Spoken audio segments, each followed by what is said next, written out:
MTG asked him, so did you really just threaten to kill Tucker? And he goes, LOL, no. And then it's on camera. Note. It's all on camera. Of course he got the note. It's on camera. I honestly don't know if he's stable in the head. I don't know that he's fit to serve any longer. I genuinely believe that. I don't know that he's stable enough to serve in the Congress anymore. I mean, something's up. I don't think that I'm in a position to actually make that kind of call. But here's the post. I mean, look.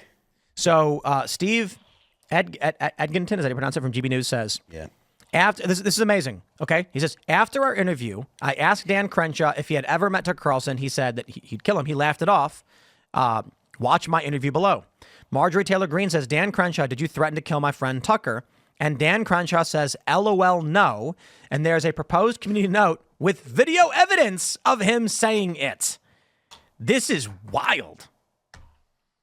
It's oh man, I don't know what happened to this guy. It's a fall from grace, or maybe he's always been this way, because he was appealing to a lot of people on the right in the very beginning. Yeah, those commercials you were talking about, that's when I was starting to be like, oh, this guy, I did not like that. He was trying to be like a Marvel character. When he was jumping flying out of the airplanes. sky. It was when I think Arsenal was doing all those cool ads back then. It was a lot. It was a lot of CGI stuff, but I don't know.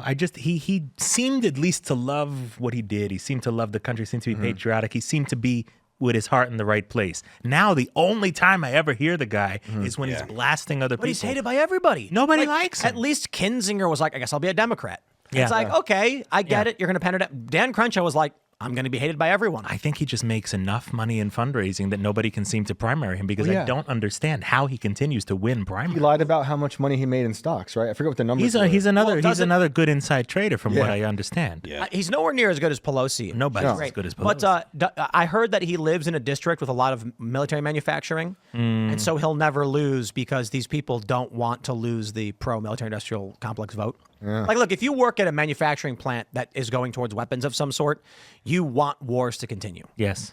I mean, if this were a movie, it'd be too on the nose. The guy with the eye patch, like making money off the military-industrial complex. Come on. I mean, it's. I got to be honest. Like, actually, there's a lot of movies that do it. It's not too on the nose. I just watched that one movie. I can't remember what it was, where like there's like some army veterans are broke, so they're going to go rob a bank or something. Okay. And they've got all those special, like they know how they know combat, so they're able to do it more effectively or whatever. The idea that's like a man comes back from 2 tours and he's been injured and maimed, and Veterans Affairs are not paying, the VA's not paying his health care or whatever, and he's got a family to take care of, so he goes rogue. It's actually a normal, thing. Like, it's a. But this guy came back and went to like Yale, right? Did he? Is he Yale educated? Yale or Harvard or one of those Ivy League. Like, he's an Ivy Leaguer, Yeah, I mean, maybe he got into the skulls. Is that what it's called? Skull and Bones. Bones, yeah. Bones? That's why he's got the eye patch, actually. Yeah. Well, I mean, you don't got to. Anybody can join. That's true. If you're a lizard like the Bushes. I mean, you guys. Have you ever seen those? I'm sorry, but have you ever seen those videos on Instagram? There are tons of them. And they've been around for a while. It's not just Instagram, but it's like they catch people turning into lizards. Oh yeah. And it's just video compression artifacting. It's like really dumb. Yeah. Wow. Dude, Billy Corgan on Rogan years ago said he saw someone turn into a lizard. He didn't, but okay. I think he did, and I need to know who that was. I'm guessing Courtney Love.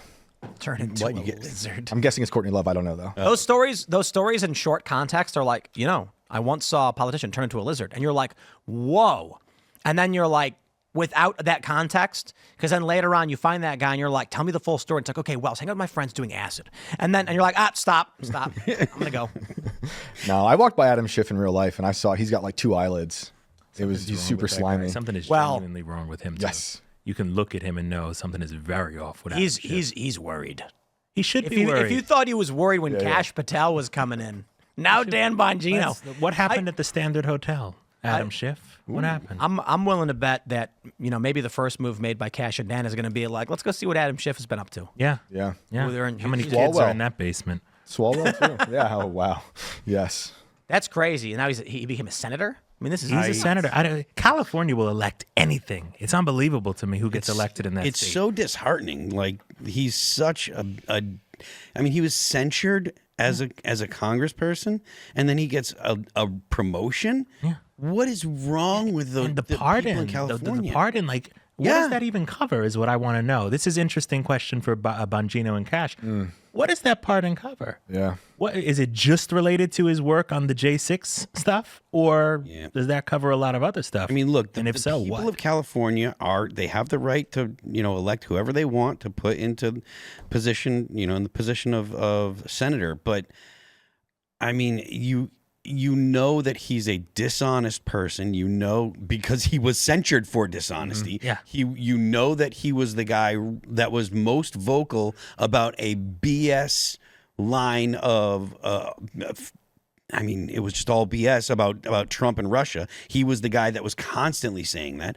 And then the people of California voted to put him into the upper chamber, right? Yeah. Supposedly, because the thing is, like, in the House, because they're every 2 years and because there's 435 of them, you're going to get clowns, right? You're going to get dudes that are going to be wild and that are going to do wild and crazy stuff. You're going to get people that are weirdos. Sometimes they stick around, sometimes they don't. That's why Maxine Waters is still there, right? But like, when it comes to the Senate, they're supposed to be more deliberate. They have longer, appointments or terms, and to think that the people of California said, yes, this is the guy that we want to represent us. That is, you're literally just doing a total disservice to the whole state and to the country. Thanks for checking out this clip from Timcast IRL. Make sure to watch the show live Monday through Friday at 8 p.m. Subscribe to this channel, and we will see you all there.